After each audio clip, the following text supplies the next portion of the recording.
Minhajul Abidin. Maka tatkala halaman 9, 6 baris dari atas. Yang lalu itu ada aqabah bawa'ith, yakni tentang khauf dan roja. Nah, jadi obatnya itu dengan mengingat-ingat khauf dan roja. Nah, maka tatkala, nah itu awalnya ya, qala al-muallif rahimahullahu taala, maka tatkala selesailah daripadanya, setelah sudah selesai mengatasi khauf dan roja ini, udah imbang, udah bisa selesai masalah khauf dan roja, kembali ia kepada berhadap atas ibadah. Kembali dia mulai mau melaksanakan ibadah. Maka tiada dilihatnya yang mempalingkan dan yang membimbangkan. Setelah itu selesai dia lihat, wah ini betul-betul udah mantap ibadah. Bisa fokus lurus, tidak lagi berpaling ke sana sini hati. Masalah rezeki udah gampang. Masalah makhluk udah selesai. Dunia tak bisa lagi ganggu. Khauf roja udah beres. Nah, masalah takut musibah ini itu udah dapat semua obatnya. Jadi fokus sudah bisa lurus ibadah, tidak lagi hatinya berpaling sana sini. Enggak lagi hatinya bimbang akan perkara ini itu segala macam. Dan didapatnya bangkit lagi menyeru, yakni gemar dan suka. Betul-betul bangkit dirinya untuk ibadah dan suka betul-betul kepada ibadah. Dan rajin ia di dalam ibadah, semangat rajin ibadah muncul semuanya. Nah, maka berdirilah ia akan dia dan berpalinglah ia akan dia dengan sempurna rindunya. Betul-betul ibadahnya sempurna saat semua yang lalu-lalu itu sudah bisa diatasi. Dan gemarnya, nah, maka mengekalkan dia, maka ditilik tiba-tiba nyata bagi ibadah ini yang ia bersungguh-sungguh padanya, dan yang menanggung ia akan segala kepayahan ini dua kebinasaan. Ketika dia sudah fokus ibadah, masalah rezeki udah nggak dikhawatirkan, makhluk sudah tidak bisa ganggu, setan dah bisa diusir, nafsu sudah bisa ditundukkan, masalah musibah ini itu segala macam itu sudah dapat obatnya, khauf roja sudah seimbang, maka ibadah bisa fokus. Ketika sedang ibadah fokus, ternyata dia perhatikan ada dua perkara yang bisa menghancurkan dan membinasakan ibadahnya ini. Nah, dan keduanya riya dan ujub. Nah, keduanya itu adalah riya dan ujub. Ada saudaranya riya, namanya sum'ah. Ada sum'ah, ada riya. Kalau riya itu pingin dilihat, kalau sum'ah itu pingin didengar. Riya pingin dilihat, sum'ah pengen didengar. Nah, dua-duanya sama. Ibadah, sholat, rasanya udah fokus. Kemudian ada orang lihat, wah ditengok pasti ibadahku mantap kali. Aku udah nggak pikirin dunia, aku udah nggak sibuk dengan makhluk. Orang ngelihat, pasti dia ngelihat aku ini orang yang memang luar biasa taat. Nah, itu namanya riya. Kalau sum'ah pengen didengar. Nah, baca Quran, orangnya nggak nampak, tapi suaranya kedengeran orang. Nah, memang dia beda baca Qurannya. Nah, rasa dalam hatinya itu beda ketika pakai mic sama ketika nggak pakai mic, beda. Kalau pakai mic itu tarik napasnya pun mantap kan, dari tunduk sampai tegak. Wah, masya Allah. Baru mulai tuh bacaan dengan segala irama begini begitu segala macam. Tapi ketika nggak pakai mic biasa saja. Kenapa? Sum'ah, pengen didengar. Nah, jadi ya itu masalah hati. Ini masalah hati. Nggak bisa kita vonis, nggak bisa kita nilai riya dan sum'ahnya orang. Nggak bisa. Itu masalah hati. Nampak ada orang bersedekah terang-terangan. Bukan kita bilang, wah memang tuh orang riya. Tidak. Bisa jadi dia dakwah bilhal supaya mancing orang lain untuk ibadah. Nah, tapi kalau menilai perbuatan kita, patut kita curigai diri kita. Kenapa aku dakwahnya terang-terangan? Kenapa aku sedekahnya mesti dilihat orang? Betulnya ini mau memancing orang atau memang sekedar keinginan nafsu supaya dilihat orang, perlu seperti itu. Tapi kalau orang lain jangan pasang. Itu masalah hati, nggak bisa dijamah orang. Makanya ada istilah syahid dunia. Syahid dunia itu apa? Di dunia diperlakukan sebagaimana orang mati syahid, tapi di akhirat tidak. Orang perang, nampak kita dia mati di medan perang, ya sudahlah, tak dimandikan, tak disolatkan. Kenapa? Kita mampunya lihat zahirnya. Ternyata ketika dibangkitkan di padang mahsyar, dia nggak dapat jatah orang mati syahid. Kenapa? Perangnya supaya dianggap hebat, perangnya supaya dianggap berani, ini itu segala macam, nggak dapat. Tapi kita manusia, apa boleh di dunia? Udah ini tetap dimandikan aja, tetap disolat. Kenapa? Aku tahu nih hatinya nggak bagus ini ketika perang. Dia ngomong sama aku kok, aku perang nih supaya dianggap hebat nih. Nah, jadi udah nih nggak syahid nih. Nggak boleh juga, kan bisa ada perubahan niat ketika dia sedang melaksanakan ibadah tadi. Nah, maka riya dan ujub serta sum'ah ini adalah perkara batin, nggak bisa kita nilai. Nah, ini memang betul-betul sangat merusak. Nah, riya dan ujub. Riya tuh pingin amalnya dilihat orang. Nah, sementara di sini mungkin ada penjelasan nanti. Maka yang keduanya itu riya dan ujub. Nah, sekali melihat dengan taat akan manusia, maka dibinasakan akan dia. Yang lainnya membesarkan demikian itu dan memuliakan dirinya. Kalau riya itu adalah ketika ada orang pingin amalnya, ketika amalnya dilihat orang dia senang. Ketika suka dia melihat ibadah-ibadahnya itu diperhatikan orang, rusak, binasa. Nah, ujub itu ketika dia merasa bagus ibadahnya, dia memuliakan ibadahnya tadi. Obat riya itu apa? Obat riya itu ya ibadah sendirian, jangan nampak orang, itu obat riya itu. Bangkit tahajud tengah malam jam 2, istri anak tidur, dia tahajud, Allahu Akbar. Yang tahu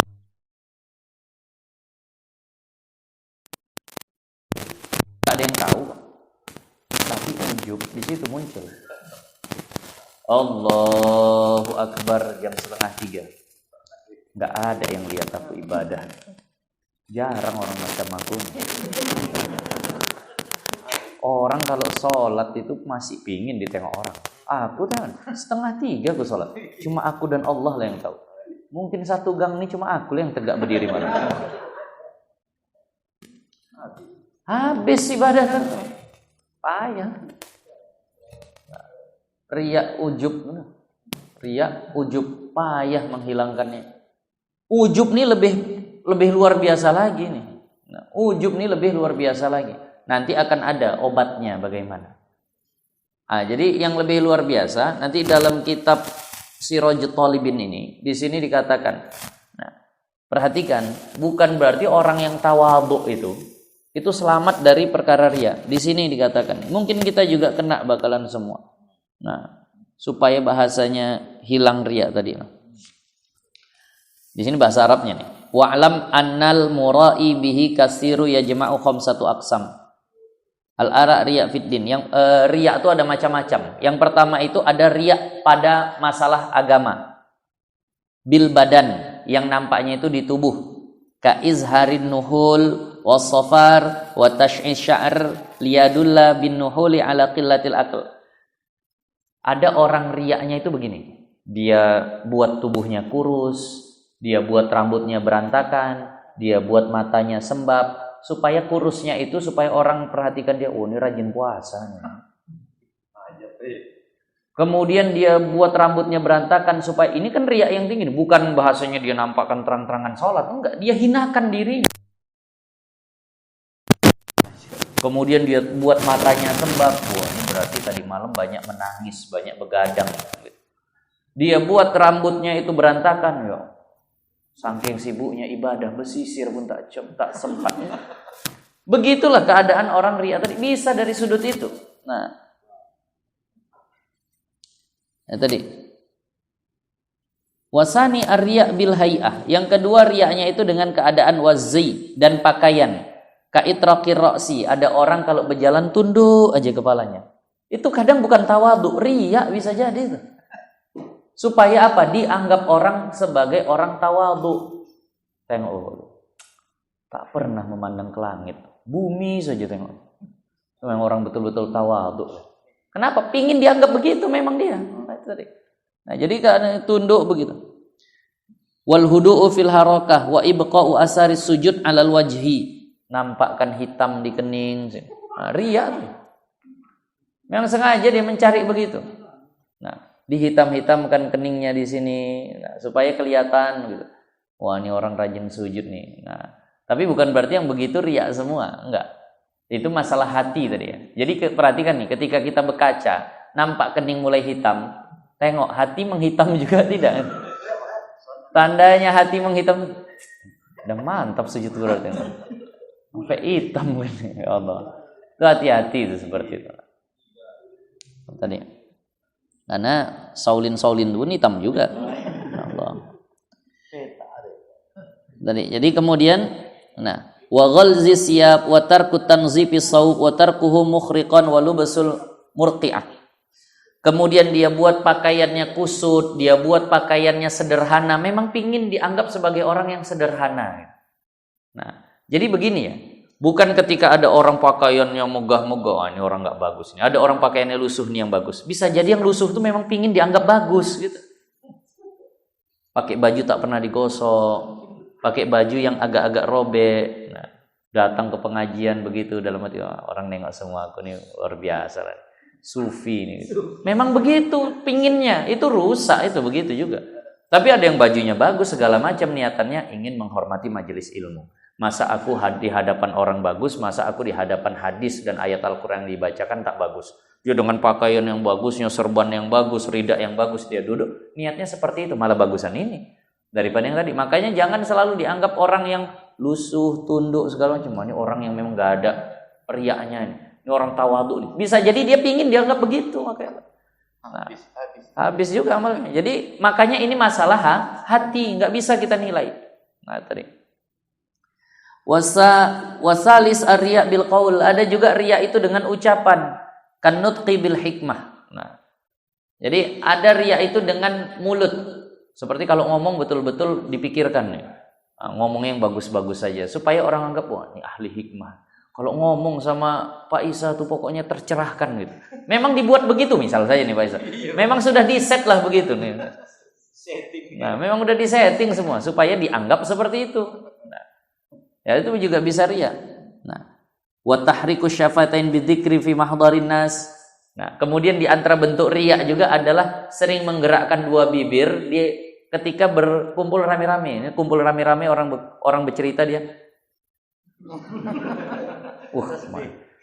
Memang di tempat ramai pun bibirnya tak pernah kering daripada zikir. Riya itu bisa jadi seperti itu. Kalau di rumah tidak, pas hadapan orang saja. Astagfirullah, subhanallah. Buat.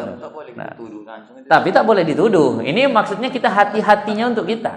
Nah, makanya selalu tadi ini untuk kita. Ngapa ku gerak-gerakkan tasbih di depan orang? Kalau sendirian tak pernah tasbih ini bergerak. Tapi kalau di depan orang berputar aja tasbih itu. Apa tujuannya yang seperti itu? Jadi makanya ya Allah, kan halus betul nih. Ya. Kalau membahas ini rasanya amal semua hangus jadinya. Belum lagi masuk ujub nanti. Tak ada kayaknya yang bersisa kalau misalnya seperti Allah. Jadi nampak bibir bergerak, wal amru bil ma'ruf, mencegah orang dari berbuat yang buruk, menyuruh kebaikan, tapi di depan orang saja. Nah, wa izharul ghadab lil munkarat, dia tunjukkan dia marah ketika ada kemungkaran. Nah, lihat nih, ada bendera Islam dibakar. Wah, ini memang begini segala macam, karena depan orang saja. Waktu dia tengok sendiri biasa saja, bahkan ditengok pun tidak, dilewati saja. Jadi yang seperti ini juga bahasanya riya. Nah, kemudian ada juga riya dengan amal. Nah, kamiraatil musalliyah, ini yang banyak. Seperti orang yang sholat, kalau di hadapan orang berdirinya lama, sujudnya mantap, rukuknya pun sesuai dengan yang disunahkan, rata betul punggung begitu. Nah, tapi kalau sendirian, wah, jauh betul dari yang diharapkan. Jadi ini yang disebut dengan tanda-tanda riya. Jadi maksudnya riya ini memang perkara batin betul. Riya dan ikhlas itu adalah perkara batin. Kita nggak bisa nilai, kita nggak bisa hukumi, tapi husnuzon boleh. Lebih baik ada orang beramal kita anggap dia ikhlas, lebih baik begitu sajalah. Ketimbang kita anggap dia riya, tapi nggak bisa kita pastikan juga. Nah, jadi maka ketika misal ada orang sedekah, ya udah, ya ke orang ikhlas lah insya Allah. Nah, begitu saja. Jangan bahasnya dituduh riya ini itu segala macam. Dan memang selamat dari riya ini termasuk hal yang sangat-sangat dituntut, ikhlas tuh payah. Nah, maka udah tahu begini, jangan sampai kita rusak hati orang dengan ucapan-ucapan kita. Maka Rasulullah bersabda, unsurut turab ala ra'si atau ala wajhil maddahin. Campakkan tanah ke kepala, ke wajah orang yang suka memuji. Itu dikatakan Rasulullah. Nggak bagus itu jadi orang yang suka memuji. Nampak ada orang baik, oh Masya Allah, Pak Isa ini memang lah, kalau tak ada Pak Isa, tak bergerak pengajian di Kuala Tanjung nih. Bisa rusak nanti hatinya dengan ucapan-ucapan yang seperti itu. Oh Bapak nih, kalau tak ada Bapak, orang mungkin subuh kesiangan semua. Bapak lah yang senantiasa azan begini. Nggak boleh, rusak hati orang. Dah, kalau mau memuji orang, jangan di hadapannya. Silahkan puji orang, tapi kepada orang lain. Misal ada memang bapak yang memang dia rajin subuh dan dia yang azan. Kita kalau nggak ada bapak tuh payah juga kita. Bapak tuh lah, walaupun suaranya tak bagus azan, tapi gara-gara suara yang tak bagus itulah terbangun kita. Misal, terkejut kita. Ada orang azan begini. Tapi kalau tak ada bapak kamu, semangatnya tuh luar biasa. Udah tua tapi dialah yang memang membangunkan. Jangan di depan bapak tuh, begitu tak masalah. Nah, jadi jangan dipuji bisa rusak amal. Jadi itu bahaya memuji. Nah, karena banyak manusia ini itu memang nyari pujian, seolah nggak nyari pujian, tapi nyari pujian. Baru sedekah karpet di masjid, misalnya begitu. Sedekahnya diam-diam. Nah, buat langsung dari hamba Allah, taruh tengah malam di masjid. Kadang dibisikkan setan itu. Ketika orang baru balik dari masjid, cemana? Enak udah sujud di musola. Dia yang sedekah, dia pula yang nanya begitu. Tak ada yang nanya, dia sendiri yang buka. Cemana? Udah enak sujud sekarang di musola. Oh bapak yang sedekah ya? Udah nggak usah ucap-ucap. Ngapain ditanya-tanya kalau nggak usah diucap-ucap?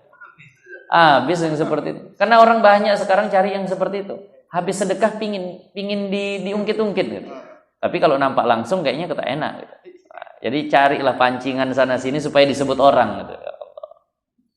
Nah, tak usah dipuji dah. Nah, tak dipuji saja orang kebingungan nyari sesuatu supaya dia disebut-sebut gitu. Nah, penting belajar tasawuf.